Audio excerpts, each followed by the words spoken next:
Bon, aujourd'hui, j'ai choisi de vous faire une vidéo sur une finition métal et sablé. Vous allez voir, je vous montrerai ce que c'est. Et avant de commencer, évidemment, on va effectuer quelques préparations. J'ai envie que ces deux coffres disparaissent dans l'ensemble du mur. Donc on va commencer par les poncer avec du papier très fin, c'est du plastique et de l'aluminium. Donc du grain 200 papier à poncer et on va y mettre une impression. Ensuite on va mettre aussi une impression sur toutes ces zones un peu sombres, qui ont un peu moisi, et puis il y aura des infiltrations aussi pas d'eau, au moins d'humidité, donc qui ont généré ce genre de petits soucis. Une petite couche d'impression avant de commencer, un petit grattage de ce qui n'adhère pas. Et on imprime. Mais on va voir ça ensemble.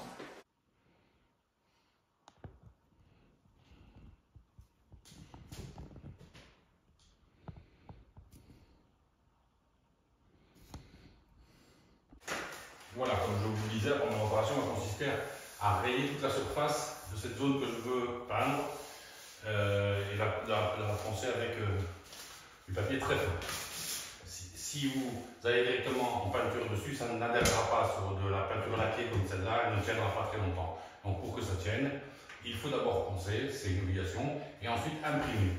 Imprimer, c'est un fixateur. Donc on essaye de donner un coup de ponçage en détail, bien partout.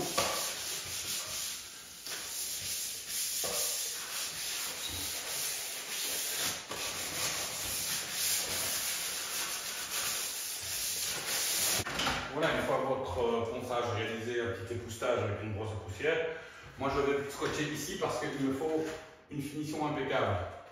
Il me faut vraiment une coupure, un rechamplissage parfait. Alors pour m'assurer qu'il sera parfait,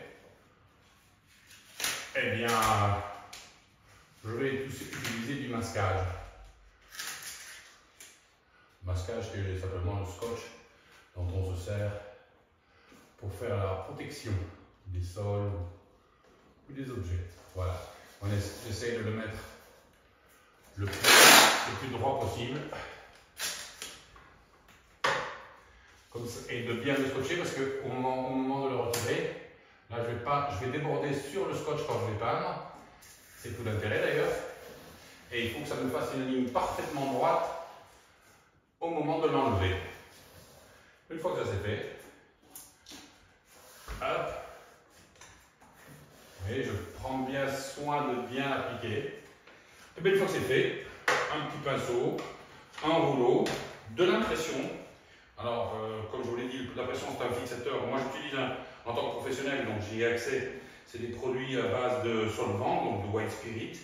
Vous n'y aurez pas droit, ce sera une impression à base d'eau hydrodiluable. Bon, c'est un petit peu plus solide celle que j'utilise, mais bon, c'est pas très grave, il n'y aura pas ça devrait pouvoir aller aussi avec votre impression à l'eau.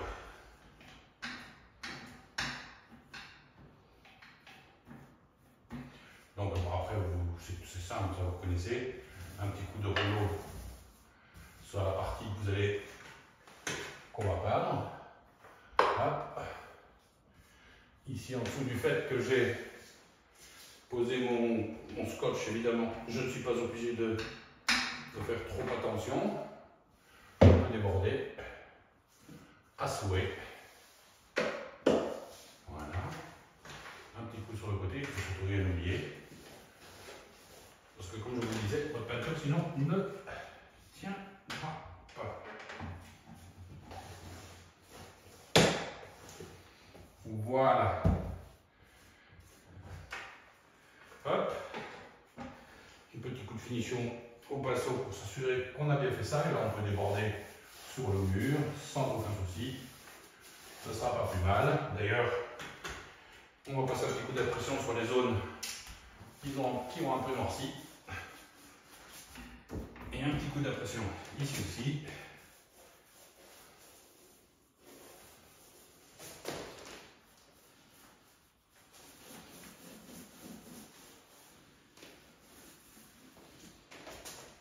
L'impression, le fixateur, c'est très important pour la tenue de votre peinture, de votre revêtement. Vous pouvez aussi tapisser par-dessus pour que ça tienne dans le temps. C'est ce qui fera en réalité que cela tiendra longtemps.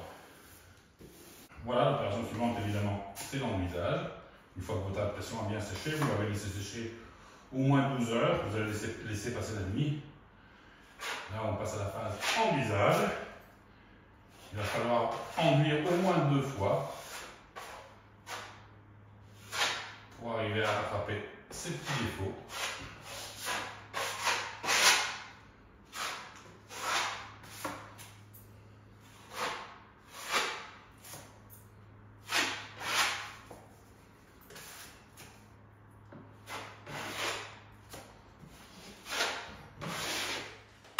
Voilà, maintenant que votre première couche d'enduit est bien sèche, vous donnez soit comme moi je vais le faire, un petit peu d'égrenage à la spatule pour enlever les aspérités.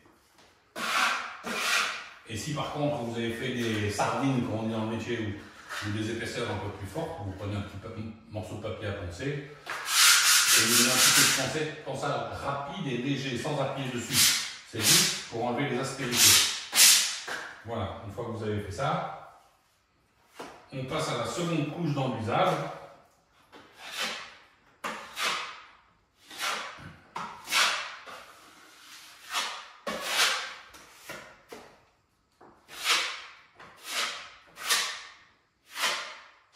Et vous faites ça partout là où vous avez déjà couché la première fois. Je sais que c'est un peu laborieux de faire l'enduisage. On se demande pourquoi faire 2 fois, mais c'est utile parce que l'enduit a un gros pouvoir de rétractation et une couche ne suffit pas. Malheureusement, je suis le premier à le dire, mais bon, c'est comme ça. Voilà, une fois que vous avez réalisé vos 2 passes d'enduit sur tous les murs, eh bien, il vous faut poncer. Malheureusement, on ne peut pas y déroger. Alors moi, j'utilise une girafe télescopique comme celle-ci, avec un grain 120 très fin parce qu'il n'y a pas un rebouchage très important. Et puis la finition se fera quand même à la main avec un bout de papier à poncer, comme celui-ci. Mais si vous n'avez pas la girafe, il vous faudra tout poncer à la main. Bon courage!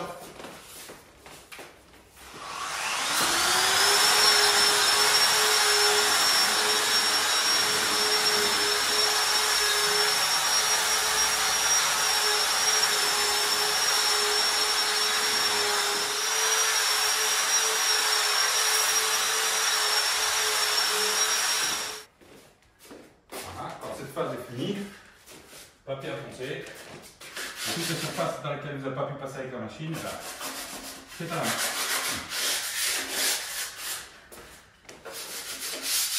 Il ne faut pas forcer, il faut juste affleurer. C'est pour enlever les épaisseurs, les surépaisseurs d'enduit.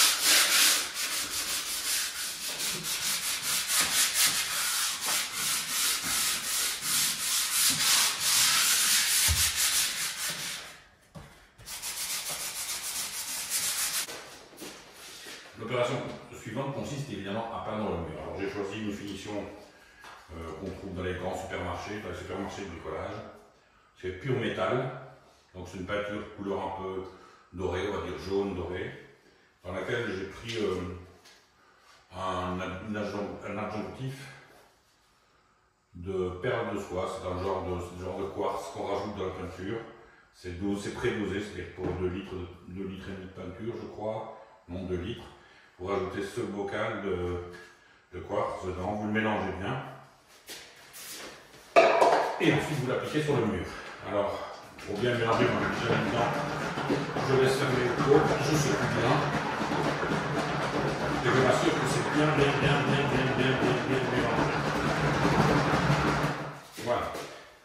Pour l'application de ce genre de produit, spalter, plat, fin, pas trop large, on n'a pas des très grandes surfaces, et un plus petit, qui est un pinceau coudé, qui sert principalement pour faire des rechampissages derrière les radiateurs ou dans les recoins, pour faire les parties les plus délicates, comme ici.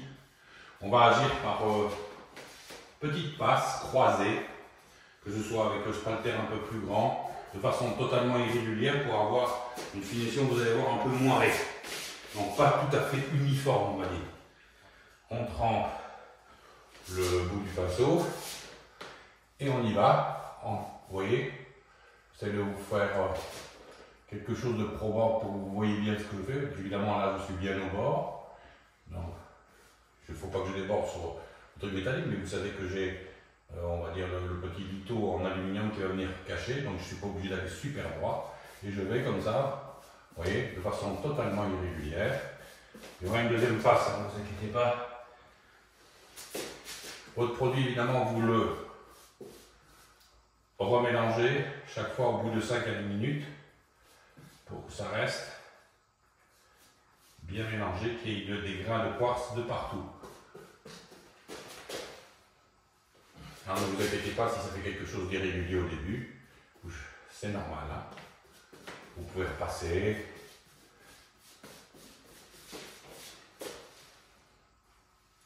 Évidemment, là, vous devez faire attention, puisque vous êtes contre votre papier peint. L'avantage du spalter, c'est qu'on peut aller très facilement suivre. Vous voyez, regardez, je fais ça, donc je charge un peu, et puis après je donne mes coups de spalter. Je donne mes coups de spalter, hop, attendez, voilà, vous voyez un petit recoin blanc, je vais avec mon pinceau, et hop, je donne mes coups de spalter dans le sens que je veux.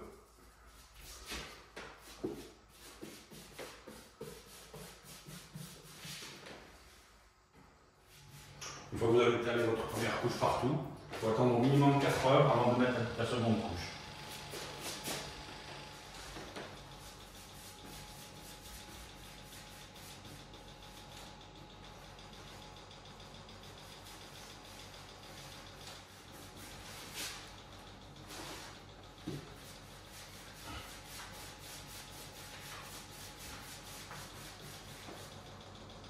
Alors je vous conseille vraiment d'avoir un petit seau d'eau avec une éponge parce que c'est vrai qu'on peut avoir besoin d'essuyer assez rapidement.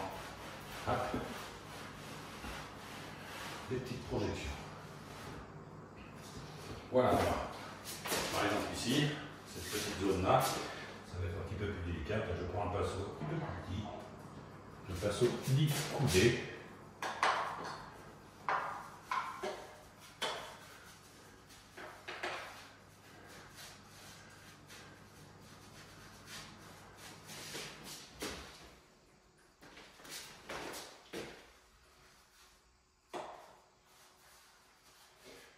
Oui, vous n'oubliez pas que j'ai fait ce qu'il fallait pour faire le coffrage.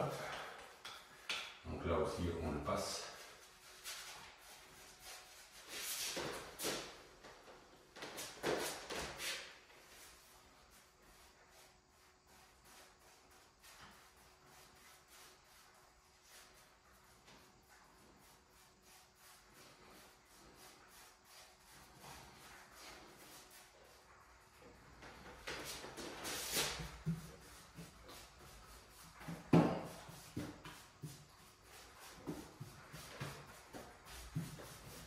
Après complet séchage de la première couche, voilà ce que ça donne.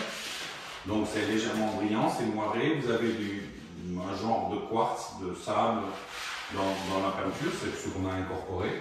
Voilà le premier résultat. Je sais que ça pourra déjà plaire à pas mal de personnes. En réalité, pour que ce soit un peu plus uniforme, un peu moins travaillé, on va y mettre une deuxième, je vais rajouter une seconde couche, ce qu'on va faire ensemble maintenant. Toujours bien mélanger la peinture avec le fameux granulé de quartz. Sinon, si vous laissez trop longtemps reposer, les quartz se redéposent au fond et puis vous n'avez plus cet aspect de moirure. Vous voyez, c'est pur métal, couleur or pour celui-là, mais il y a plusieurs couleurs. Comme pour la première couche, on va commencer par le bord haut, le bord de côté. Toujours le même spalter, le plus petit pour aller dans les coins un peu plus compliqués. Et on y va. Comme pour la première couche, je mettais les produits sur le bout du pinceau.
proximité.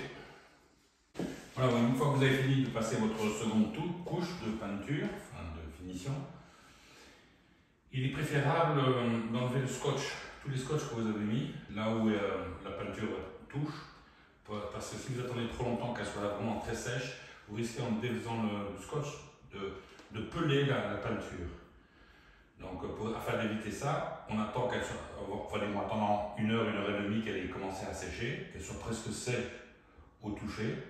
Et à ce moment-là, on enlève le scotch de façon délicate. C'est-à-dire, on va opérer par petits à-coups, comme ceci, de façon à ce que le scotch ne se déchire pas et surtout ne bouge pas.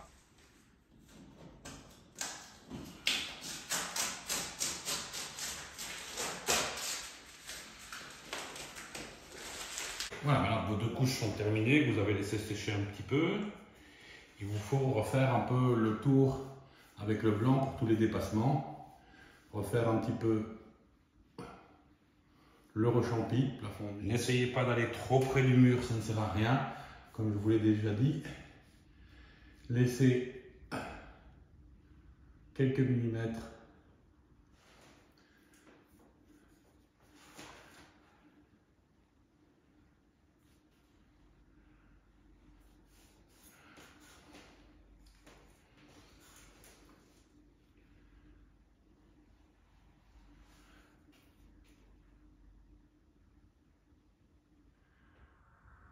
Voilà, une fois terminé, voilà le résultat, voilà ce que ça donne. Vous voyez qu'il y a des moirures et les petits grains de silice brillent quand le soleil tape dessus. Ça donne des reflets intéressants. Après dépose du plastique et des mascades, vous voyez que la finition